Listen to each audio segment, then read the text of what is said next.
שלום לכם. מפגש נוסף בתוכנית לא רק פרשת השבוע. מוזיאון ישראל מארח את בית אביחי. המפגש שלנו היום יפגיש שני ענקים, אברהם, פיקאסו, ויתמקד בענייני נשים ופילגשים. איתנו במפגש אביגדור שנן, פרופסור לספרות האגדה והיועץ האקדמי של בית אביחי, וליהי ספיר, אוצרת בחירה לחינוך מוזיאלי. מפגש מהנה.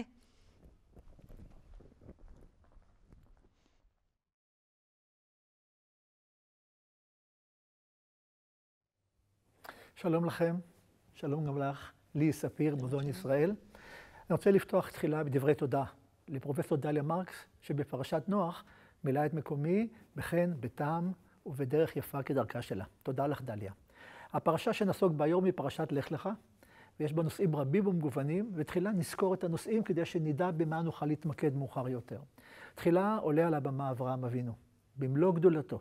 הוא שומע את הצו של לך לך, אדם לא צעיר, בן 75, עוזב את הציוויליזציה, את אור כסדים, הולך את כל הדרך עם אשתו ושאר בני המשפחה אל ארץ כנען, מוכת היתושים או הביצות, מתוך אמונה מוחלטת שאלוהים הבטיח לו בן והבטיח לו את הארץ, והוא מגיע לכאן, וכך מתחילה הפרשה. מיד לאחר מכן, די מאכזב, הוא יורד מן הארץ בגלל רעב, מגיע למצרים, שם נלקחת שרה אל בית פרעה, בסופו של דבר היא מושבת אליו, נחזור לנושא הזה מאוחר יותר, והוא חוזר לארץ, עשיר ברכוש גדול, שקיבל בין השאר שם במצרים. לאחר מכן מסופר לנו על כך שהוא ובין החבלות נפרדים זה מזה, מספר הרועים שלהם גדול מדי, הצאן גדול מדי, לוט הולך לכיוון סדום, אברהם ממשיך בדרכו שלו, ולאחר מכן בסיפור נוסף, פרשה עשירה בנושאים, כאשר מלכים, 4 מלכים נלחמים ב5 מלכים, באים לארץ ישראל, או ארץ כנען, כפי שקראו לה אז, ובין השאר אותם מלכים כובשים גם לוקחים את לוט, בן אחיו של אברהם בשבי, אברהם נלחם בהם, מחזיר את לוט ארצה בכבוד גדול, ואז בטקסט מאוד מרכזי, ברית בין הבתרים, אותה ברית שבה אברהם ואלוהים כורתים לכאורה ברית, שבה מבטיח אלוהים מחדש לאברהם שגם יהיה לו בן, למרות שהוא אדם זקן ואשתו כבר לא תלד, וגם מבטיח לו מחדש את ארץ כנען או ארץ ישראל מאוחר יותר, ואז בא נושא שנתמקד בו, וזה דמותה של הגר שעולה על הבמה, שפחתה של שרה. גם בזה נעסוק כאשר שרה אינה יכולה ללדת, היא מציעה את הגר לאברהם כאישה שנייה, וכל העלילה ביניהם נעסוק בה מיד טיפה יותר מאוחר. בהמשך נולד להגר בן, ישמעאל, ואלוהים עוד בא ומצווה את אברהם למול, את בנו ישמעאל ואת עצמו, והפרשה מסתיימת במילת אברהם את עצמו ואת בנו ישמעאל. ההמשך, שכבר נעסוק בו בהמשך, הוא כמובן מורכב הרבה יותר, שוב תחזור מתיחות בין שרה לבין הגר, וכיוצא בזה, היום אנחנו לא מתמקדים. אנחנו עוסקים בפרשת לך לך בלבד, בעניין שרה, אעסוק מאוחר יותר במהלך השנה, כשנגיע לנושא המתאים עצמו. ובכן, נוכל לדבר על הגר, השפחה, האמה, הפילגש, המקרא קורא לה בכל 3 המילים האלה, ובשרה הגבירה כמובן, ביחסים ביניהם, ביחסים שבין ילדיהם, יצחק מכאן וישמעאל מכאן, ובשוליים נגלוש גם לסיפורים אחרים על גבר ושתי נשים, למשל אלקנה, אביו של שמואל, עם חנה ופנינה, ואולי גם נאמר משהו על יעקב, לאה ורחל, למרות שגם בהם נתכוון לעסוק מאוחר יותר השנה, ומפעם לפעם גם נגלוש נושאים אחרים שקשורים לדבר הזה, אבל קודם כל בוא נקשור את זה למקום שבו אנחנו נמצאים. אני מסתכל מסביב לי ושואל מה בעצם, איפה אנחנו? יש פה לא מעט פילגשים, והמושג שפחה הוא בעידן העכשווי הוא עם קונוטציה שלילית, מעניין במקרא שפחה ופילגש, מה ההבדל? אני לא חושב שיש הבדל משמעותי. עובדה שהיא קרויה פעם שפחה, פעם אמה, פעם פילגש. אני חושב שהשפה המודרנית נתנה לפילגש קונוטציה מאוד לא נעימה בהקשר הסקסואלי, ואילו שפחה זה בהקשר המעמדי. אני לא רואה הבדל גדול בדברים האלה. מעניין. אז אנחנו נמצאים במוזיאון ישראל, בתצוגת הקבע של האומנות המודרנית. למעשה, הגלריה הרחבה הזו בנויה לפי איזמים בתולדות האומנות. אימפרסיוניזם, פוסט-אימפרסיוניזם, אקספרסיוניזם.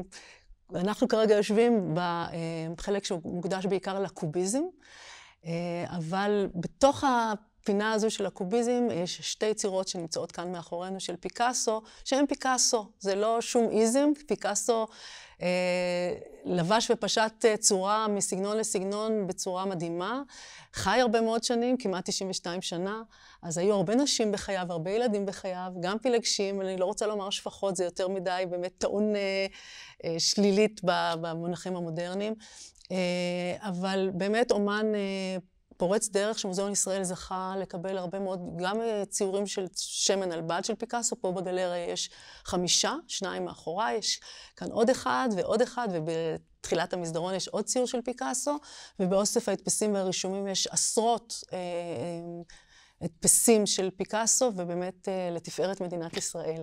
אבל תמיד תפריע לי, זה פיקאסו או פיקאסו? אני תלוי, בספרדית יש לומר פיקאסו, ובמבטא צרפתי פיקאסו, ובישראלית מה שתבחר. אז זה באמת עניין תרבותי. אז אנחנו היום נתמקד באמת בשני ציורים שמתעסקים בנשים. אפשר לראות מאחורינו 2 נשים שרועות, ככה תחפשו אותם, תגלו אותם בין כל הקוביות, הזכרנו את הקוביזם.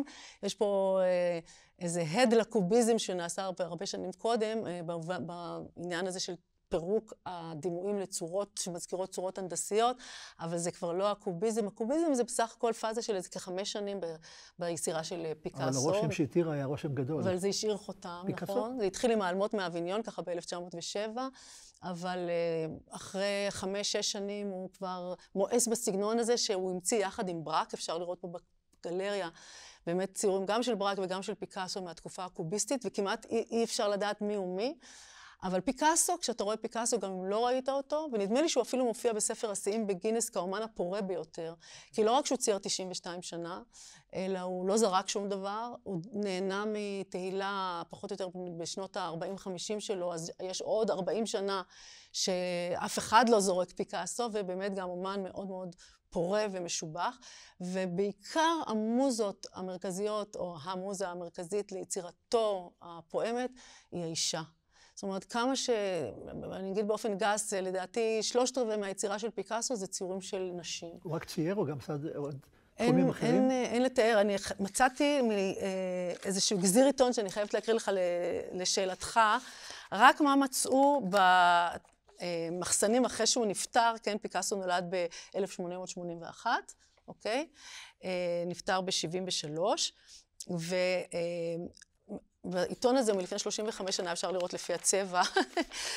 אני רק מקריאה מספרים. מספרי התפוקה של 5 השנים האחרונות, מגיל 87 עד 91, אין להם שום מקבילה בהיסטוריה של תולדות האמנות. שים לב, בין מרס ואוקטובר 68, 347 תחריטים. בין ינואר 69 ל-70, 167 בדים. בין דצמבר 69 ל-71, 124 רישומים. 136 תחריטים, 101 כלי קרמיקה ותפאורות ותלבושות ופסלים, באמת אומן מאוד מאוד רב גוני, גם בסגנונות שלו וגם במדיומים שלו. ובכל זאת, אחוז ניכר מהיצירה שלו להוציא באמת הקוביזם, שזה טבע דומם, שברים, כלי נגינה, נשים. ותמיד זאת תהיה אישה מסוימת. עין פה, רגל שם, אוזן כאן, לא משנה כמה הוא יעוות את הצורה, זאת תמיד תהיה אישה מסוימת. מי שמכיר את היצירה של פיקאסו גם ידע לזהות, לכל אישה יש את המאפיינים שלה. אז נדבר על הנשים האלה במשך הזמן, בינתיים נשאיר את הצופים ואותנו בסקרנות בין 2 הנשים האלה, היו לו יותר מ2 נשים מן הסתם. אנחנו נדבר על זה בהמשך, בואו נשמע הלאה על יפות המראה שלך. אז בואו נאמר משהו על הגר ועל שרה. הביוגרפיה של הגר, אפשר לראות אותה דרך הפריזמה של שרה. שרה עולה לבמה בהתחלה עם המשפט המאוד עצוב, ותהי שרי עקרה, אין לה ולד. היא עולה כאישה זקנה, בגיל 70, חשוכת ילדים, כבר לא תלד, וזו ההופעה הראשונה שלה. והנה להפתעתנו, כבר הזכרנו את הירידה למצרים. למצרים היא נלקחת, ופרעה והשרים של מצרים מתאהבים בה, אישה יפה. נאמר שם, ויהי כאשר הקריב לבוא אברהם מצרימה, ויאמר אל שרי אשתו, הננה ידעתי כי אישה יפת מראה את. גם בגיל 70 אישה יכולה להיות יפה מאוד, בוודאי בעיני בעלה ובעיני פרעה. ואז פרעה לוקח אותה אליה, מתוך אמונה שהיא אחותו של אברהם, כי הם סיכמו ביניהם שכך הוא יציג אותה, מסיבה זו סיבה אחרת. בסופו של דבר, הטריק הזה מתגלה, ופרעה משלח את את שרה עם אברהם חזרה לארץ כנען, עם הגר. מיד נראה איך הגר בא בתמונה, אבל כבר פה יש פה פסוק מאוד מאוד מעניין, כדאי לשים לב אליו. כאשר שרה נלקחת לבית פרעה, נאמר, ולאברהם היטיב בעבורה, ויהי לו צאן ובקר וחמורים, ועבדים ושפחות ואתונות וגמלים. מי היטיב לאברהם? יש ויכוח, הפרשים המסורתיים אומרים שאלוהים כמובן, אבל נראה שמדובר פה בפרעה. אברהם קיבל תמורת אחותו, במרכאות, רכוש מפרעה. תשימו לב לסדר הדברים, צאן ובקר וחמורים, ולפתע עבדים ושפחות, וחזרנו לאתונות וגמלים. מה ההיגיון שלא נותנים את 5 בעלי החיים תחילה ולאחר מכן את בני אדם? למה לא לומר צאן ובקר וחמורים, אתונות וגמלים ועבדים ושפחות? חוקרי המקרא הביקורתיים טוענים ששתי המילים עבדים ושפחות נדחפו אל הפסוק כדי לתת בסיס למה שמופיע מיד בסיפור הבא, ששרי אשת אברהם לא ילדה, או לא ילדה, סליחה, ולה שפחה מצרית. מאיפה יש לשרה שפחה מצרית? הם הרי הגיעו מאור כסדים. הם הגיעו מן המזרח הרחוק, או הם תגיד מהמזרח, אבל איך פתאום יש פה שפחה? אז כנראה כבר בשלב מאוד מאוד קדום, מישהו התקשה בשאלה מניין צצה הגר, ואז הוסיפו לתוך סיפור אברהם ושרה במצרים את המילים עבדים ושפחות, ולא במקום הנכון. ובדרך כלל תוספות במקרא מתפספסות מבחינת המקום שלהם, כך שייתכן מאוד שכבר במילים עבדים ושפחות יש רמז למציאותה של הגר. וזה באמת נאמר ששרי אשת אברהם לא ילדה לו, ולה שפחה מצרית ושמה הגר. מיד נראה מה המדרשים אומרים עליה. ואז אומרת שרי על אברהם, הנה נעצרני השם ילדת, בוא נא אל שפחתי, אולי יבנה ממנה. זה על פי חוקי המזרח הקדום, שכאשר אישה מוסרת את שפחתה לבעלה, הילד נחשב כביכול כבנה שלה. זה גם קורה אחר כך עם רחל ועם לאה, והדברים ידועים. ואברהם שומע לכל שרי, הוא בעל נאמן. ותיקח שרי אשת אברהם את הגר המצרית שפחתה, מקץ 10 שנים לשבט אברהם בארץ כנען, ותיתן אותה לאברהם אישה, לא לאישה. אגב, רק העיר שמדובר פה על 10 שנים שבהם הם המתינו עד שנתנו את שרה, את הגר, לאברהם, ופה באה ההלכה הקדומה שבינתיים בוטלה, שזוג נשוי שלא מצליח להביא ילדים לעולם, לאחר 10 שנים חייב הבעל או לגרש את האישה, או להביא אישה שנייה, מה שנקרא בעברית יפה, או לא יפה, צרה. בכל מקרה, זה לא ענייננו כאן. אז מקרה של פוליגמיה לגיטימי רק במקרה של עקרות? לא. זה היה דבר מקובל, פוליגמיה בתקופת המקרא? גם לא. בלי קשר אברהם 4 נשים, ולשלמה המלך 700 נשים, ולדוד יש 18 נשים, אין בעיה של והם נקראות פילגשים? לא. והראשונה אישה? לא, אני חושב שכולם נשים. מתי זה פילגשים? פילגשים זה כמו ההגדרה המקובלת, פילגשים זה נשים נוספות, שהמלך או האיש העשיר מחזיק לצורך חיי בשרים, אין התחייבות משפטית, במושגים שלנו כתובה או כלכלית מוגדרת, אלא זו אישה, כמו שהיה עד אומנות צרפת של ימי הביניים ויותר מאוחר, שלמלך או לבעל אחוזה היו עוד כמה נשים בצד, לא פעם נולדו גם ילדים, לא תמיד היו ממזרים, זה מורכב. אבל נדמה לי שלא מדובר פה באישה של סוג ב', אלא אברהם לוקח לו אישה נוספת, ותהי לו לאישה, כך כתוב. ואז ממשיך הסיפור ואומר, ויבוא אל הגר וטהר. כביכול פעם ראשונה אברהם נפגש עם הגר, למרות שהוא כבר לא אדם צעיר, אבל כבר היו דברים מעולם, וטהר. והנה ותרא כי הרתה, כאשר הגר מגלה שהיא הרתה, ותקל גבירתה בעיניה. היא מזלזלת, היא עדיין גבירתה, אבל היא מזלזלת בה, וזה בוודאי נושא שנוכל לדבר עליו, על יחסי שתי נשים, כאשר יש מעמד לגבירה, למבוגרת, אבל השנייה שאני משער שהיא צעירה. אני לא יודע בת כמה הייתה הגר. לא דיברנו על ציירים, כי רובם מציירים אותה כצעירה מול שרה המבוגרת, לא לומר זקנה. אבל זו התחושה שלי. אבל צריכה להיות פוריה, צריכה להיות בגיל הפוריות. בגיל הפוריות, וייתכן מאוד שהיא באמת הייתה אישה צעירה, ואברהם החזיק במקרה זה 2. אגב, כבר ללמך, הדמות הראשונה במקרא עם 2 נשים, עדה וצילה, כך שזה בהחלט אפשרי. ואז שרה באה לאברהם בתלונה גדולה על מה שהוא עשה לה, היא מאשימה אותו, לא כך בצדק, היא הביאה את הגר. בסוף אומר אברהם אל שרי, הנה שפחתך בידך, עשי לה הטוב בעינייך. ותעניה שרי ותברח מפניה. שרה מענה את אותה אישה שנייה או אותה שפחה, אחר כך נראה מה אומרים במדרשים.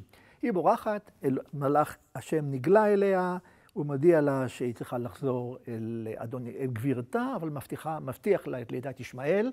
כמובן, לא נשכח, ישמעאל הוא צאצא חוקי של אברהם, וצריך לזכור דבר אחד נוסף, ששמש אותו בהמשך, כל זה קורה ליד באר כלשהי, שנקראת באר לחי רועי. נעזוב את השאלה מדוע היא נקראת כך, אבל זו הביוגרפיה הגרית היחידה שיש בידינו, פרט לעניין שכבר שייך לשבוע הבא, לפרשה הבאה, אבל נזכיר אותו, שבסופו של דבר שרה מורה לאברהם לגרש את הגר ואת בנה, משום שהיא רוצה שבנה שלה, יצחק, בינתיים יצחק נולד, יהיה הדמות המרכזית. אברהם לא אוהב את הרעיון, ישמעאל הוא בכורו, הוא בנו, ובכל זאת הוא שומע בקולה, ומשלח אותה למדבר. היא ממשיכה במדבר, מגיעה למדבר פרן, שם מביאה כלה לבנה ישמעאל, והיא נעלמת מעל הבמה המקראית. אבל אנחנו עוסקים לא רק במקרא, גם במדרשים. אז תרשי לי עוד רגע להגיד משהו על מה עושים המדרשים עם כל העניינים האלה. למשל, השאלה איך עינתה שרה את הגר. מה פירוש עינתה אותה?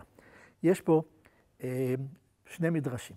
מדרש אחד אומר שעינתה בה מלשון עין, הכניסה בה עין רעה. כלומר, עינתה מלשון עין, עין רעה, יש בה אמונה בעין רעה, והעין רעה גרמה להגר להפיל, ורק פעם שנייה, לאחר מכן היא התעברה. כלומר, בפעם הראשונה שהיא התעברה, היא איבדה את הצאצא שלה, ורק לאחר מכן זכתה לצאצא אחר. מדרש אחר אומר, בשם רבי אבא, מביא 3 דעות. דעה ראשונה, מנעה אותה מתשמיש המיטה. אסרה עליה לבוא למיטה. היינו מנעה ממנה את כניסה לחדר המיטות של אברהם. 2, אפשרות אחרת, טפחה בקורדוקין על פניה. לקחה סנדל וקורדוקין והכתה אותה. וזה גם ביזיון להכות מישהו בנעל. אז היא הכתה אותה בנעל כדי שיראו כולם שהיא שפחה עלובה בלבד. פירוש השלישי, יפה, דליים ובנריות הוליכה לה למרחץ. כאשר שרה הלכה למרחץ, היא רצתה שהגר תלך בעקבותיה עם דלי מים ועם אלונטית. זו המילה המשונה הזאת, עם המגבת, מה שלא יהיה. וכולם ראו כאן מי הגבירה ומי השפחה, כך ששרה נתנה ביטוי ברור לעינוי הזה, או על ידי עין רעה, או בדרכים רבות ואחרות. המדרש כמובן מרחיב את הסיפור המקראי בדרך הזאת. אולי עוד מילה אחת, אחר כך נחזור קצת לציור שכבר מאתגר אותי פה מאחוריי כל הזמן, וזו השאלה של הקלת ראש. איך הגר יכולה להקל ראש בשרה? אז יש מדרש שאומר שכל 90 שנה שלא ילדה שרה, הייתה כחלה בתוך חופתה. היא לא ילדה, היא לא עברה את סבל הלידה, פניה, גופה לא השתנה, נשארה לכאורה כמו כלה ביום חתונתה. כי בכל זאת צריך להודות שהלידה משנה משהו בפיזיולוגיה הנשית. השרה הייתה 90 שנה כמו כלה בתוך חופתה, והיו מטרוניות באות לשאול בשלומה של שרה, כל הגברות בעולם, מה שלומך שרה, והייתה שרה אומרת להם, צאו ושאלו בשלומה של עלובה. תשאלו עליי שלומי, אני אישה עלובה. כלומר, אני נראית אולי יפה, מכובדת, אבל אני בעצם אישה עלובה ומסכנה, חשוכת ילדים. והייתה הגר אומרת להם, הגר רצה על כל הארוחות, שרי גבירתי, אין סתרה כגילויה. מה שאתם רואים זה לא אמת. נראית צדקת ואינה צדקת. אילו הייתה צדקת, ראו כמה שנים שלא נתעברה. ואני בלילה אחד נתעברתי. כך זה להקל ראש בגבירה. להוציא ברבים את העובדה שהיא לא צדקת, רק מעמידה פני צדקת, ובעצם אני, השפחה, זכיתי למה שהיא לא זכתה. המדרש, כמו שהתורה מפתח את היחסים בין הגר לבין שרה, מעל ומעבר למה שהטקסט המקראי מאפשר או מחייב, כנראה משום שכבר היו דברים מעולם. היו דברים מעולם. לגמרי. אז באמת, בתוך רפרטואר הנשים בחייו של פיקאסו, אלה שמהדהדות ככה עד היום, ואפשר, ומשתלבות מאוד יפה בסוגיות שעולות מהטקסט שאתה מעלה, הם אלה שהוא היה נשוי להם, או אלה שהביאו לו ילדים. למעשה, אני אולי אתחיל לספר, ומיד נתחבר לציור הזה, מהאישה הראשונה שהוא ניסה לה, שהיא אולגה חוכולובה, רקדנית מהבלט הרוסי, הוא היה עוד מבוגר ממנה ב10 שנים, זה עוד מעט, כי הנשים הבאות הוא יהיה מבוגר מהם ב40 שנה ויותר, אבל הוא עוד היה אומן מתחיל, והיא באמת זוכה לציורים מדהימים כרקדנית, כאישה יפה. בדרך כלל, בתחילת היחסים שלו עם אישה, הוא מתאר אותם על דרך האידיאליזציה, ואיך הוא אמר בעצמו, יש איזה משפט כזה שהוא אמר, ודאי מכאיב מאוד לאישה שלי לראות בציורים, שהיא בדרכה החוצה. זאת אומרת, היה איזה דפוס חוזר שכשנשים כבר, מסיבות כאלה או אחרות, סיימו את תפקידן בעולמו, אז אפשר היה לראות באמת בציורים איזה שהם רמזים מאוד בולטים, והם כבר לא היו על דרך האידיאליזציה. אז אולגה היא האישה החוקית. היא באמת, אני לא רוצה לעשות אנלוגיה אחד-אחד, כי זה לא נכון, אנחנו בתרבות אחרת, בזמן אחר, אבל היא באמת הייתה האישה המענה. זאת אומרת, האנשים שבאו אחריה עד שהיא לא נפטרה, בעצם הוא לא התחתן עם אישה אחרת, אבל היו לו עוד נשים. היא השתלחה בהם, והוא גם מצייר הרבה מאוד ציורים שמראה את 2 או 3 מנשותיו ביחד, באיזו דינמיקה מאוד מאוד לא פשוטה. אבל בכל אופן, אולגה ילדה לו בן, והעניין הזה של ילדים הוא מאוד מאוד חזק בביוגרפיה של פיקאסו. היא ילדה לו בן, פאול, ובסופו של דבר, עם הגירושים, או במקרה שלה הוא לא התגרש, עם הבגידות שלו והפילגשים שלו, היא ממש הלכה ואיבדה את שפיות דעתה. גם פאול, שהפך להיות העוזר, הצמוד של פיקאסו, חווה איתו אישה אחרי אישה. כך או כך, כדי להגיע לציור שלנו, עד לפרנסואז ז'ילו, שהיא זו שמצוירת בציור הראשון שנדבר עליו, היו 2 נשים מאוד דומיננטיות נוספות, ואני כן אזכיר אותם כי אחת מהן, מארי תרז וולטר, שהייתה בת 17 כשפיקאסו הכיר אותה, הוא היה נשוי עדיין, לא גרוש, והיה... הוא לא היה גרוש, הוא היה אלמן. אמרת לי. הוא לא התגרש מהראשונה? לא, ככה. בבלתי. אולגה הוא לא התגרש, היא נפטרה ממחלה. רגע, הוא היה קתולי, נכון? נכון, וזה לא פשוט. גם לא פשוט גירושין בספרד הקתולית, וגם הרבה שיקולים של ירושה, היא דרשה מחצית מהירושה, הוא חיכה עם הדבר הזה. לא הפריע לו בינתיים לנהל רומן מאוד מאוד משמעותי עם מארי תרז וולטר, ונולדה בת בשם מאיה, אוקיי? וגם היא הוחלפה בדור אמר, אבל אני רוצה להגיע איך את זוכרת את כל הרשימה? זוכרת. מדור אמר באמת לא היו לו ילדים, ופרנסואז ז'ילו היא באמת הדמות שאנחנו רואים מתוארת כאן. עכשיו באמת השמות של היצירות של פיקאסו, אף פעם לא יקראו בשמות אנשים. זה לא נקרא הדיוקן של פרנסואז ז'ילו, או הציור השני לא נקרא דיוקנה של ז'קלין רוק, האישה שאליה הוא ניסה. הוא היה בן 72, היא הייתה בת 27, אולגה נפטרה, והוא יכל באמת לשאת אותה לאישה. אז יש לנו פה פילגש, כי פרנסואז ז'ילו איתו בזמן שהוא נשוי עדיין לאולגה, ויש לנו אישה חוקית, ז'קלין. אז בואו נתחיל עם הציור המדהים הזה בעיניי של פיקאסו, שבאמת זר... זה הימני או השמאלי? השמאלי, תלוי במצלמה, רואה אותו גם כן משמאל.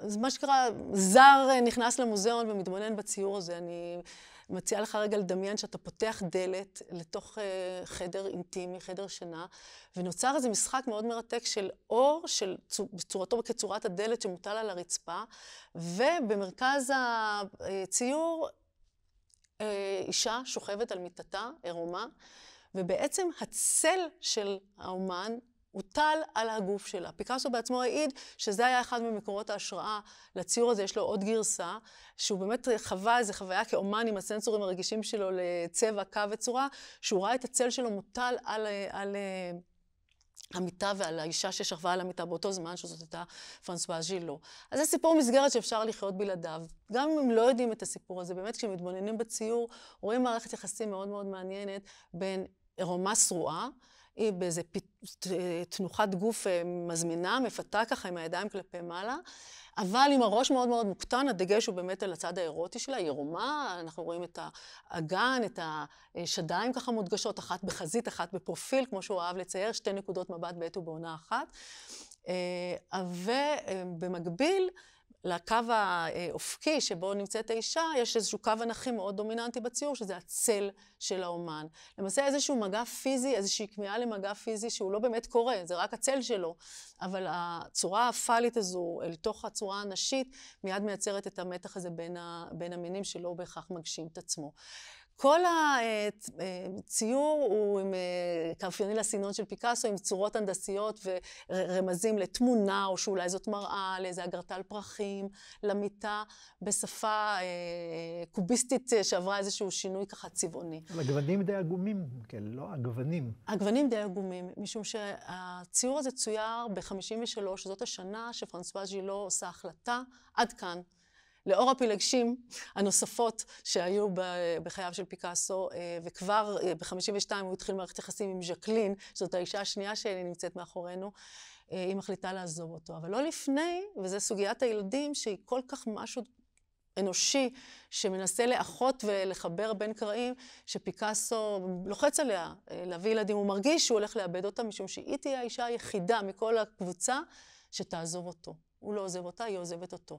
אבל נולדים שם קלוד ופלומה, בן ובת, במרחק של 2 זה מזה, שבאמת מייצרים משפחה עם הרבה מאוד זיכרונות מאושרים שהילדים האלה מספרים על החיים עם האב האומן. הזקן. הזקן, אבל הכל יחסי, כי עוד מסתבר שהוא עוד באמצע חייו.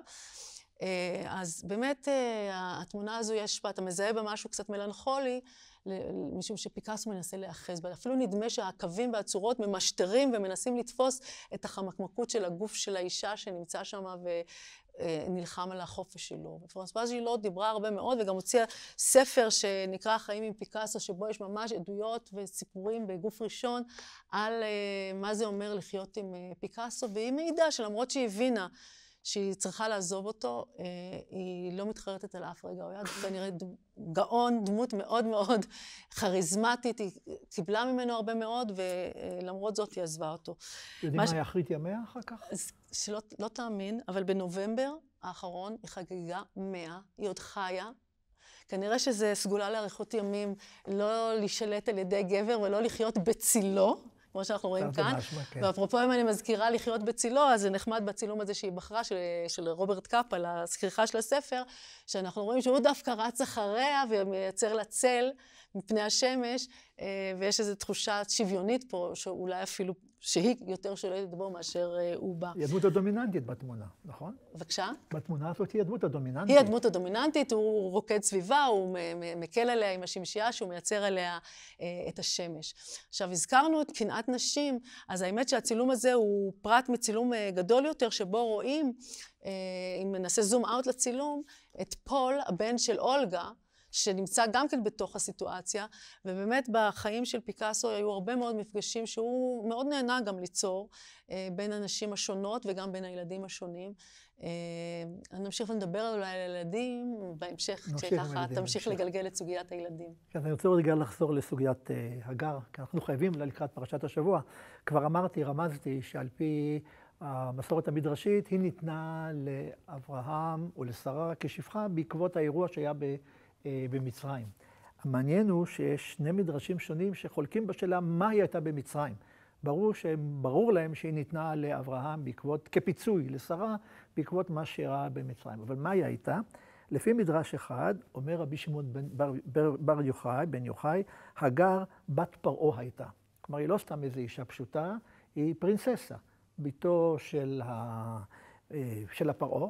ביתו של מלך הארץ, כיוון שראה פרעה מעשים שנעשו לשרה בביתו, את הנס הגדול שלא הצליח לפגוע בה, ושאלוהים פגע בו וכולי וכולי, נטל ביתו ונתן לה, אמר מוטב תהא ביתי שפחה בבית זה, ולא מטרונה, כלומר גבירה מכובדת, בבית אחר. וזה שנאמר, ולה שפחה מצרית ושמה הגר, מה נעשה עם השם הגר?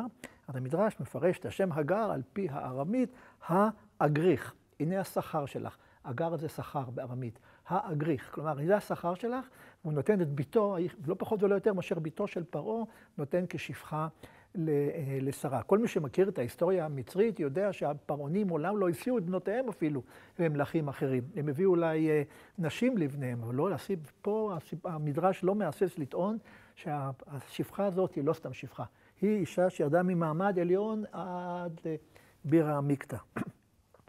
לפי מדרש אחר פחות מוכר, ולדעתי הוא בהחלט מעניין, מדרש פרקד רבי אליעזר, אומר שם רבי יהושע, שרה הייתה אשת פרעה. קודם כל פרעה לוקח את שרה, והוא חי איתה כבעל ואישה. מאוד מביך. לנו, בתור צאצאי שרה, ההנחה ששרה ופרעה חיו כגבר ואישה, כבעל ואשתו. שרה הייתה אשת פרעה.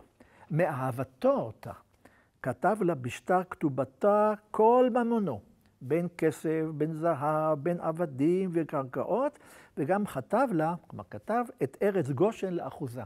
אותה ארץ גושן שמאוחר יותר בני ישראל, כשיורדים למצרים ישבו בה, זה רכוש שלהם. כבר שרה קיבלה את זה מפרעה.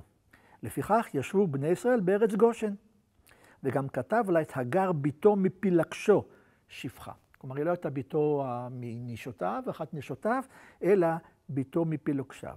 ומניין שהייתה הגר ביתו של פרעה מפילגשו, שנאמר, ושרה אשת אברהם לא ילדה לו, ולה שפחה המצרית. התורה שפחה ופילגש הם 2 מילים שמתחלפות ביניהן, ואני לא מרגיש איזה הבדל משמעותי בשימוש בהם. והשכים פרעה בבוקר, לאחר שהוא הבין שהוא עשה מעשה נורא בזה שלקח את שרה, ונבהל שלא קרב אליה, ושלח וקרא לאברהם, ואמר לו, היי אשתך, שרי לפניך, וכל שטר כתובתה עמה, קח ולך, אל תעמוד בארץ הזאת. כלומר, שני המדרשים האלה מעלים את הגר לדרגה גבוהה. היא לא סתם משהו פשוט מן הרחוב, אלא אישה מאוד מכובדת, ועד כאן מה שאני יכול לומר במקורות על דמותה של הגר. היא תחזור מאוחר יותר, תכף נדבר על נישואיו השניים של אברהם, אל אישה בשם קטורה. אבל הייתי מציע לחכות רגע עם קטורה, ואולי נפתח רגע את הנושא הזה של היחס, הקנאה בין הנשים, או המחלוקת בין הנשים. אלו נשים בנשים של פיקאסו, בלי לעשות אנלוגיה יותר מדי בוטה. כן. אנחנו לא רוצים לרדת לרמה של מציצנות. בכל זאת, איזה נשים בביוגרפיה הפיקאסאית עמדו במתח זו מול זו? כן. אז קודם כל, פרנסואז ז'ילו מאוד אהבה תמיד להדגיש בראיונות איתה, וכאמור היא רגע, חיה. ז'ילו זה הכחולה? זאת, אנחנו עדיין בשמאלית, מיד אני עוברת לשנייה. היא מאוד אוהבת להדגיש את זה. היא הייתה סטודנטית למשפטים, היא הגיעה מבית מאוד מאוד עמיד. לא היו לה אינטרסים במפגש עם פיקאסו, נגיד, כלכליים. היא הייתה אישה מבית עמיד. כמו הגר. והיא ככה סרטה את איזושהי היררכיה בין אישה פשוטה לאישה נעלה, אז היא באמת סופר אינטלקטואלית, כאמור עם תואר במשפטים, ואיך שהיא פגשה את פיקאסו, מאז ומעולם היא גם מאוד מאוד אהבה לצייר, היא אומנית טובה אפילו, היא הלכה ופיתחה את הכיוון של האומנות, ועזבה את כיוון העבודה של המשפטים. והיא מאוד אוהבת בספר לדבר באמת על אולגה כאישה יותר פשוטה, פחות אינטלקטואלית, וכך גם על מארי תרז וולטר, שהזכרתי קודם, שהייתה בת 17 שהם הכירו, אז גם ממש, תחשוב, זה היה נישואים, יחסים עם קטינה, כי היא הייתה בת 17 והוא היה נשוי, והיא ילדה לו את מאיה, ובאמת רוב הרישומים האירוטיים, המיניים של פיקאסו עם התקופה עם מארי תרז וולטר, אז היא גם כן כאילו מוגדרת לפחות דרך מבטה של פרנסואז ז'ילו כמישהי נמוכה יותר. ואגב, מארי תרז וולטר באמת התאבדה בתלייה לאחר כמה שפיקאסו עזב אותה. כך או כך, הציור השני נותן לנו באמת הזדמנות לראות אישה שנייה שפיקאסו כאמור נשא, את ז'קלין רוק. היא הייתה בשנות ה-20 המאוחרות שלה, הוא הכיר אותה בריביירה הצרפתית, באמת בתקופה שהוא עסק דווקא בכדרות. הוא כבר היה בן? הוא היה בן 72.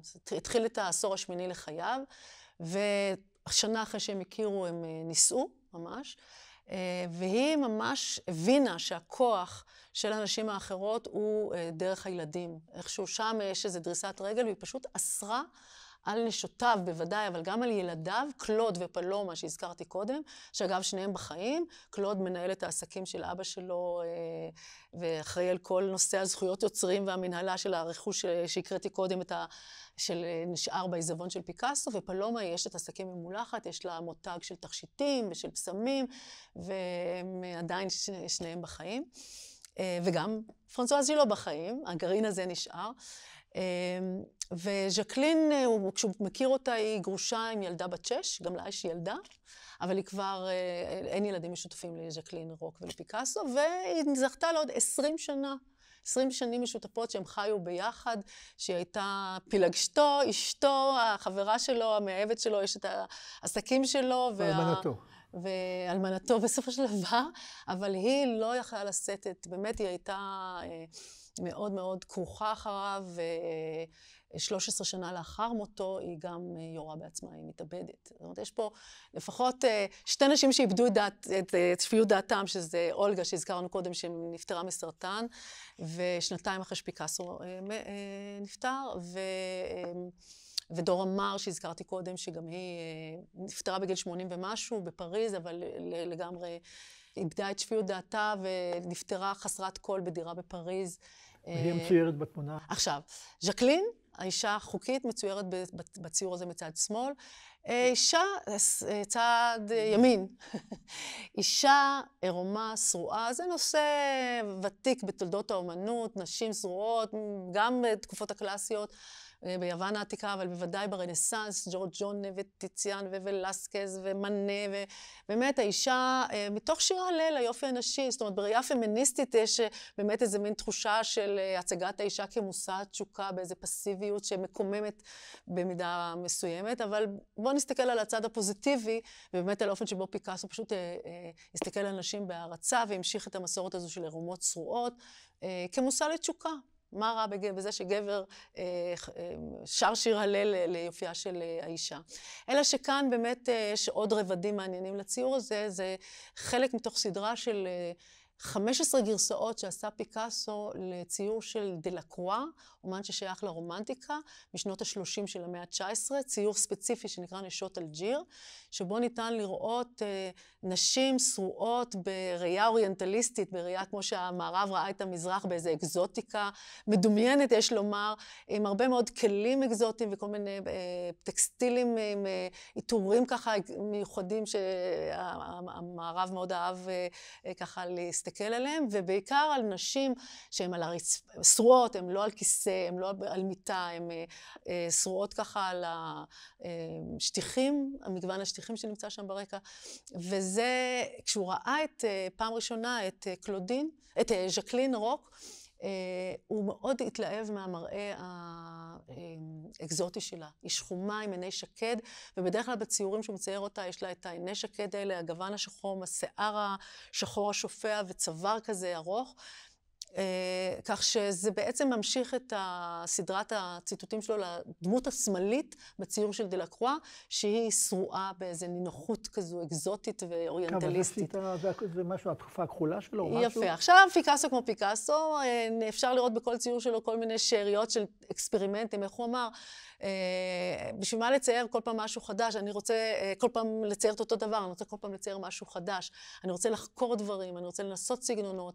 אז יש פה הדהודים של התקופה הכחולה, יפה הבחנת, שהיא הרבה הרבה יותר מוקדמת, משום שבאמת יש פה איזה 50 גוונים של כחול, אבל תשים לב שגם הרקע שעליו היא שוכבת הוא בצבע צהוב, ארצי, הכחול הוא השממי, ובמפגש בין הצהוב לכחול, אם תערבב אותם על לוח הערבוב, תקבל ירוק. אז באמת יש בלב הגוף שלה, במרכז הגוף שלה, באזור הבטן, את הצבע הירוק. כל הזמן בכלל צריך להסתכל על פיקאסו בשני מעגלים. אחד, המעגל הפורמליסטי, האומנותי, צבע, קו, צורה, קומפוזיציה, איך הוא בונה את התמונה בצורה מאוד מאוד מאוזנת ויפה ומעניינת. והרובד השני הוא הרובד האיקונוגרפי, העלילתי, כן, המסר של התמונה. אז מעבר למשחקים של כחול וירוק שמתערבבים, והתקופה הכחולה שמפעפעת פה, יש פה גם על זה את הקוביזם, הוא מפרק אותה, אבל יש פה כתב יד ייחודי ספציפי לציור הזה, של באמת, למשל, נורא משעשע לראות שיש לה 6 אצבעות. תסתכל על רגל ימין שלה, זה רגל, היא מכופפת, כן, רגל ימין על הרצפה ורגל שמאל מורמת. אתה רואה לאורך 6 עיגולים. יש דמות מקראית עם 6 אצבעות, דרך אגב. אחד מהגיבורים שאנשי דוד נלחמו בו, דרך אגב. יש תקדים מקראי, כן. כן, יש סיפורים, הרבה פעמים אנשים נולדים עם, יש עוד כמה דוגמאות, אבל כאן אני לא חושבת, לא היו לה 6 אצבעות, אלא זה פיקאסו. יש לו עניין ב6 עיגולים האלה, ולמטה יש לו עוד 5 עיגולים, ובכלל אפשר להסתכל על התמונה רק דרך העיגולים שלה, הוא יוצר איזה ריתמוס. האמת שלטעמי, כשמסתכלים מכל ציורי האנשים שלו, נדמה לי, כבר בין 80 ו-85 ו-90 ו-91, שהיא זכתה להכי פחות ציורים על דרך האידיאליזציה. לא מעט ציורים שהוא צייר אותה, גם לנו יש באוסף כמה שכרגע לא מוצגים, הוא מכניס לתוכה כל מיני דברים קצת גרוטסקיים, כמו נגיד 6 אצבעות, או הרבה פעמים הידרות של דג, או אלמנטים שמזכירים חרקים. זאת אומרת, משהו שמכניס איזה אי נוחות, או איזה כמעט סף של קריקטורה לתוכה. נדמה לי שגם האף פה, שמצויר בציור שלה, הוא כזה, מכניס איזה משהו מגוחך, אבל יש כאן בהחלט, זה גם עדיין בשנים הראשונות שהם ביחד, יש כאן בהחלט תשוקה והתלהבות מהדמות של... זה נקודת מבט של האומן, הגבר. אני רוצה לחזור לדבר שהזכרת קודם, המתיחות בין אנשים בו זמנית, וכמובן נדלג על סיפור לאה ורחל, כי זה מקרה מיוחד, הם גם אחיות. אני רוצה לומר משהו רגע על חנה ופנינה. ושם מסופר במפורש, אני אקרא פסוק או 2, על כך שאלקנה, בעלה של חנה ושל פנינה, פנינה כמובן מביאה לו ילדים רבים, ואילו חנה עקרה, ויהי היום, ויזבח אלקנה, ונתן לפנינה אשתו לכל בניה ובנותיה מנות, חלק מהזבח, ולחנה ייתן מנה 1 אפיים. בניגוד לעברית שלנו, מנה 1 אפיים, פירושו מנה יפה, בסבר פנים יפות. אנחנו משתמשים בביטוי מנה אחת אפיים, דווקא להפך, במשמעות של לתת למישהו מכה רצינית. מנה אחת אפיים, כי את חנה אהב, והשם סגר רחמה. ואז בעניין שאני חותר אליו, וכי עשתה צרתה גם כעס. הצרה, זו מילה חד פעמית במקרא, שזו האישה השנייה בהשוואה לאישה הקודמת, וכי עשתה צרתה גם כעס. היא מכניסה אותה כעס גדול בעבור הרעימה, כדי להרעים אותה, רעה מלשון רוגז, מתור כעס, כי סגר השם בעד רחמה. ובכן, פנינה מקנטרת, מעליבה, פוגעת, משפילה את חנה, זה יחסים מאוד לא יפים בין שתי אנשים, כמו שקצת הגר, בעצם לגלגה מאחורי גבה של שרה, לפי המדרש על דמותה. ותראי מה אומר לנו המדרש על הדבר הזה. איך הייתה פנינה מכעסת את חנה? איך הייתה מרגיזה אותה? אמר רבי נחמן בר אבא, הייתה פנינה משכמת ואומרת לחנה, אין את עומדת ומרחצת פניהם של בנייך כדי שילכו לבית ספר? בשעה שישית של היום הייתה אומרת לה, אין את עומדת ומקבלת את בנייך שבאו מבית הספר? זו אישה מרושעת, מתעללת באישה העקרה.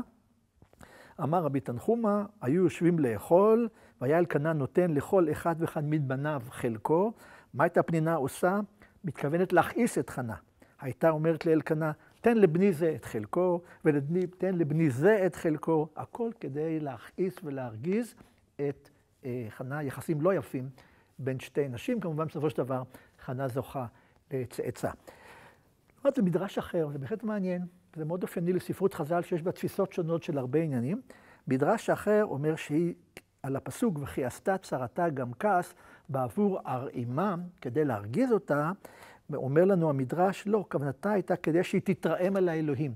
היא הרגיזה אותו דווקא כדי שהיא, חנה, תתרעם, לא כנגד האישה וכנגד הבעל, אלא כנגד האלוהים, על כך שהוא לא זכה, לא זיכה אותה בצאצא, ויש גם כיוונים כאלה.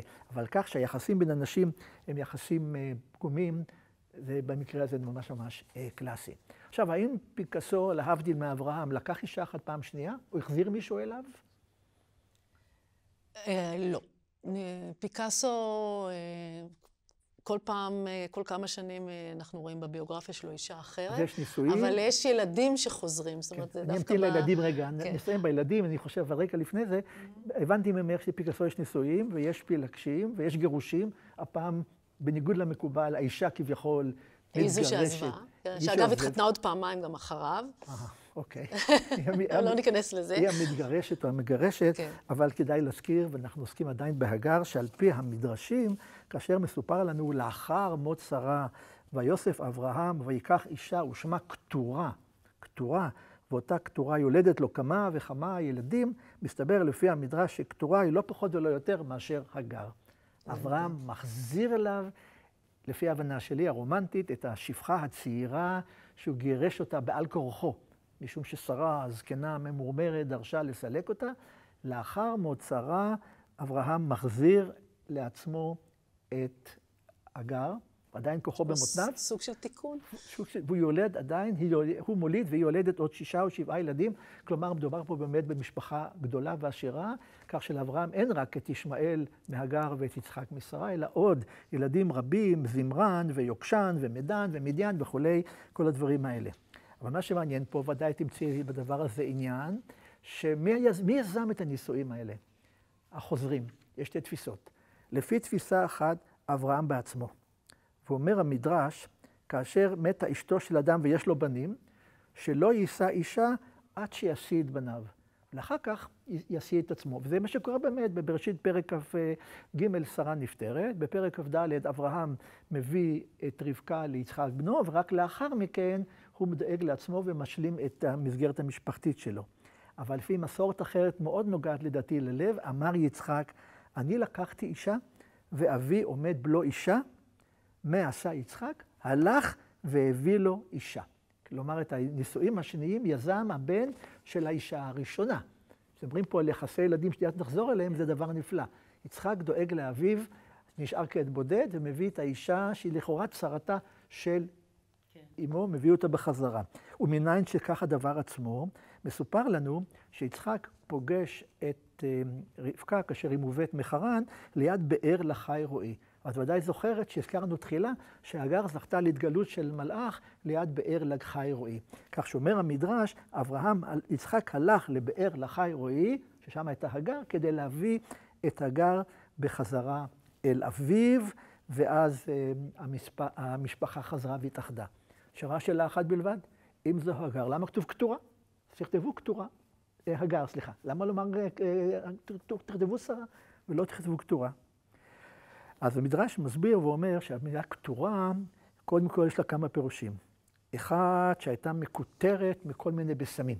אישה מופלאה שהפיצה ריחות טובים ונפלאים. פירוש אחרת, כתורה, היו נעים מעשיה כמו קטורת, כמו שהקטורת היא דבר מכובד ויפה. פירוש אחר, קושר את המילה כתורה לשורש לקשר, קש"ר, עם חילופים קטנים, שהיא כביכול הייתה קשורה, סגרה את עצמה, לא הזדווגה עם אף אחד אחר, הייתה קשורה אם תרצי, והמתינה לרגע שנוכל לחזור אל בעלה, כך שאין שום בעיה משפטית או מוסרית בזה אברהם מחזיר אליו אישה, כי בינתיים היא לא קיימה יחסים עם שום גבר אחר, וזה ההסבר של המילה כתורה.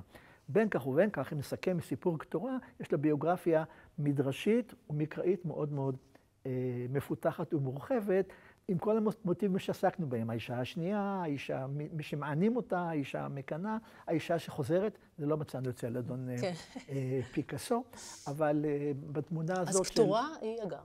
כתורה היא הגר. אין ספק בכלל המדרשים. אני אוהבת את הגרסה הזאת. כתורה היא הגר, אבל היפה הוא שיצחק הוא היוזם. אז בואו נדבר על ילדים רגע. כן. רמז לי הרבה על נושא ילדים. אז כן, אז היה לנו, אנחנו הלכנו לאיבוד הראשון... בדיוק, בטלנובלה הזו של פיקאסו. הראשון היה פאול, שנולד מאשתו החוקית, אולגה, אוקיי? ובאמת עבר עם פיקאסו, פשוט פיקאסו הצמיד אותו אליו כנהג שלו, פיקאסו לא ידע לנהוג. והוא היה סוג של מזכיר או עוזר. הוא ראה את כל האנשים האחרות. ראה את כל האנשים האחרות, שזה לא פשוט. אבל דווקא מתוארים, יש די הרבה צילומים, אנחנו כבר בעידן שיש גם צילומי מסרטה דאז, של איזה שהם חיים בשלום עם כל הדבר הזה. מי שהוא יותר מפתיע שחיה בשלום עם אחת הנשים שלו, זאת מאיה. רק שנייה, לפעמים קרה שהבן של פיקאסו היה מבוגר יותר מאחת מהנשים שלו. נכון. פרנסואז ז'ילו ופול הם היו בהבדל של שנה. הוא היה הבדל של שנה ביניהם, בערך באותו גיל. הייתה לנו שם גם באמצע מארי תרז וולטר שהזכרתי, שילדה את מאיה. קודם כל, מארי תרז וולטר באמת אולי הכי הרבה סבלה מכל מיני סצנות קנאה מאולגה, שהייתה ממש הולכת אחריה וממש מקללת אותה. יש הרבה סיפורים על מפגשים לא נעימים שיזמה אותה אולגה. אבל נדמה לי הדבר היותר מחמיר לב זה העובדה שז'קלין לא אפשרה ברגע שחיה עם פיקאסו לילדים שלו לפגוש אותו. פלומה סיפרה שפעם האחרונה שהיא ראתה את פיקאסו היה בגיל 17, במקרה שהיא פגשה אותו ברחוב, כי כבר בגיל 16 נמנעה ממנה הכניסה, ועוד יותר טרגי זה שהבן של פאול, של אולגה, הוא התחתן פאול, נולד לו בן בשם פבליטו, ובת בשם מרינה, והבן פבליטו לא הורשה לבוא להלוויית הסב, כי הם כולם הודרו, וגם הוא התאבד. שתה כלור, גם איזה מוות עם יסורים נוראי. זאת אומרת, יש פה הרבה התאבדויות ואובדן. סיפור טרגי. אי אפשר לשים את כל האשמה על פיקאסו, אלא יש שם באמת הרבה מאוד יצרים והרבה מאוד דינמיקות שקשורות לחיים עם אומן בסדר גודל שכזה, שכנראה העניק הרבה מאוד, כי כל אחת מהאנשים האלה, בניגוד לשפחה, שהיא סוג של עבד נקבה, שהיא לא מרצונה שפחה, כל האנשים של פיקאסו, הם בחרו להיות עם פיקאסו בסופו של דבר, יכלו לא להיות איתו. זה משהו קצת יותר מורכב. אז, אבל אני חושבת שההיפוך המעניין שיש כאן בעניין זה דווקא בעניין, דיברת על הזקנה ועוד מעט ככה על הירושה.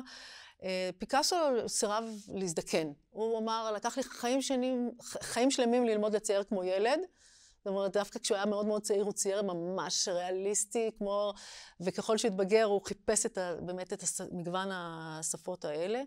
והילדים שלו, בעיקר קלוד ופלומה, מספרים על אבא מאוד כיפי. בניגוד לפאול ומרינה, שמדברת על סבא לא פשוט, אז יש פה כל מיני גרסאות, הדברים הם לא חד משמעיים.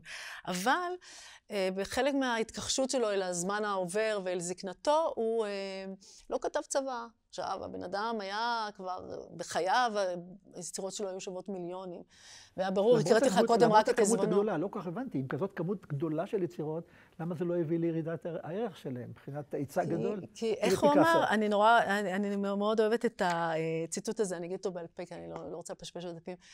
כשהוא היה ילד קטן, אז אמא שלו אמרה לו, אם תלך להיות חייל, בטח תהיה גנרל.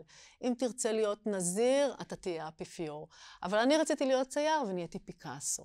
זאת אומרת, פיקאסו זה האפיפיור, זאת אומרת, זה מושג, אין עוררין. פיקאסו ערכו רק עולה. עולה ועולה, ובאמת, אני חושבת באמת אומן שהשפיע בצורה בלתי רגילה, יש פה גלריה שלמה באמת על ההשפעות שלו. אני מחזיר אותך לסיפור הירושה, אז מה קרה עם הירושה? אז מה קרה עם הירושה? 5 שנים היו מאבקים משפטיים מטורפים על כמויות היצירות שנשארו והמיליונים שקשורים בסופו של דבר, בית המשפט פסק שליש לאישה לז'קלין, שעוד הייתה בחיים, כי היא התאבדה רק 13 שנה לאחר מותו. אז למעשה, האושר שהיא זכתה לו, זכתה אולי הבת שלה, או כן, הצד שלה, אבל היא בחייה עוד נהנתה מהירושה הזו. שליש לשלושת הילדים הלא חוקיים, מאיה, קלוד ופלומה, ושליש לפול, הבן החוקי, כן, הבן הראשון. עכשיו, הם כולם היום, חוץ מפול שכבר נפטר, כל הילדים, ממש בכל הרעיונות, יש הרבה רעיונות איתם, מדברים בשבחו של פיקאסו, ובעיקר אולי גם יש כאן מניעים ואינטרסים כספיים, אבל הם מנהלים את העזבונות שלו, עושים תערוכות, מוציאים ספרים. זאת אומרת, יש הרבה מאוד עשייה סביב האב, מקלוד ופלומה, למרות שהוא בסופו של דבר יכל להגיד לז'קלין אשתו, לא, למה? אני רוצה לראות, הוא יכול לעמוד על זה שהוא יראה אותם. אז הם אולי איזה שיבה, איזה תיקון של ילדים לאביהם הכל כך... מה קרה עם הילדים של הגר ושרה? בוא תחזור לנקודה הזאת. אנחנו לא מתחילים הרבה אנלוגיות בדברים. בכל זאת, יש פה 2 ילדים, ישמעאל ויצחק. מה קורה עם אחת הירושה הרוחנית? ברור שלא מדובר פה על ירושה פיזית. מן הסתם, ישמעאל כבר במדבר, נשלח לשם עם אמו, ונותקו הקשרים בחייו של אברהם. אז יש להניח שיצחק יורש את מה שיש לאברהם. אבל כשאנחנו מדברים על ירושה רוחנית, פה אנחנו עולים על נושא מאוד מאוד מעניין, כי במהלך הדורות, ישמעאל הפך להיות לסמל לדת חדשה שנקראת אסלאם. ויצחק כמובן ממשיך את המסורת היהודית. והמתח בין היהדות לבין האסלאם, אני קצת גולש לדברים יותר אקטואליים, בשאלה של מי היורש האמיתי של המורשת האברהמית, כן, מי הוא האברהמיסט המוצדק, כל אחד עם האג'נדה שלו. יש נרטיב יהודי, יש נרטיב מוסלמי, וזה מעניין שהם לא תמיד מסכימים זה עם זה בוודאי בדברים האלה, וברור שהאסלאם רואה את אברהם כמוסלמי הראשון ואת ישמעאל כבן שנעקד, למשל, אם מדבר על סיפור העקדה, בניגוד למסורת היהודית, אבל לא כולם זוכרים באיזה פסוק אחד שתמיד צריכים להעלות אותו על השטח, בייחוד בתקופה שהמתיחות בין הדתות היא קצת צוברת תנופה, ויש ימים כאלה לצערנו, וזה הסיפור האחרון שמזכיר את דמותו של אברהם. ויגבע וימות אברהם בשיבה טובה, זקן ושבע, כלומר 7 ימים, ויאסף אל עמיו, הוא נקבר, ויגברו אותו יצחק וישמעאל בניו אל מערת המכפלה. ישמעאל, למרות שנותק מאברהם בגיל מאוד מאוד צעיר, קצת אחרי לידת יצחק, כלומר, ישמעאל היה בן 13-14 שנולד יצחק, וכנראה אין שום רמז במקרא לקשרים כלשהם בין אברהם לבין בן הראשון שלו. בכל זאת, לפי התורה, בסופו של דבר, יצחק וישמעאל עומדים יחד, 2 האחים, איזה מין השלמה ברגע האחרון על מקום קבורתו של אברהם, כמעין השלמה. המדרש לא קיבל את זה, כמובן. המדרש מדגיש, שימי לב, ויגברו אותו יצחק וישמעאל. לא כתוב ישמעאל ויצחק, כי יצחק עדיין הוא הבן המועדף. אז זה נקודת מבט, כמובן, של המספר המקראי שהוא יצחקי מאוד, אבל גם הנושא הזה של מתיחות בין ילדים, אפשר למצוא במקרה הזה של 2 נשים. לא ידעו לי על מתיחות בין ילדיה של פנינה לבין שמואל. ידעו לי, אבל אם נזכור, נתרחק רגע למתיחות גדולה מאוד בין כל בניו של המלך דוד. בוא נזכור איך דוד רלוונטי לנושא שלנו. הוא אדם מבוגר, בגיל 70 מביאים לו את אבישג הצעירה. בת כמה הייתה אבישג, אינני יודע, אבל היא, כזכור לך, שוכבת בחיקו משום שהוא כבר קר וזקן. אבל לפני זה, דוד המלך, יש כמה וכמה נשים. והלוואי והייתי מוצא משהו, והאמיני לי חיפשתי וחיטטתי, האם יש משהו שמספר על מתיחות בין אנשים. מיכל היא הראשונה, אשתו הראשונה. הנה דוד מביא את אביגיל, דוד מביא את בת שבע. איפה מיכל בכל הסיפור הזה? זה חומר לסופר, שיבוא, לאומן שיבוא וינצל את החומרים האלה. מכל מקום, אנחנו יודעים שלדוד המלך היו כמה וכמה נשים. קודם כל מיכל הראשונה, בת שבע אמו של שלמה האחרונה. ובאמצע יש אחינועם היזרעאלית ואביגיל, שהוא לוקח אותה מאשת נבל הכרמלי, ויש לו את מעכה בת תלמי, ויש לו את חגית, ויש לו את בחורה בשם אביטל, ואיזו אישה בשם עגלה. לכולם יש בנים, לא שמענו על מתיחות ביניהם, להוציא חלק מהמפורסמים שבתוכם כידוע לנו כמובן. אמנון אונס את תמר. אבשלום רוצח את אמנון. שלמה מצווה להרוג את אדוניה. כלומר, יש כן מתיחות בתוך המשפחה הזאת, כנראה מרבה נשים, גם מרבה מתיחויות. כך שמה שהתחלנו בו בקטן, על דמותם של אברהם, שרה והגר, מתפשט במקרא אחר כך לכיוונים רבים. מה לא מצאתי במקרא? כמה שחיפשתי, לא מצאתי גירושים. דמויות שמתגרשות, כן? מצאתי הרבה עיסוקים בגירושים, מגיעת גירושים וכו'. אולי... עניין תרבותי. עניין תרבותי.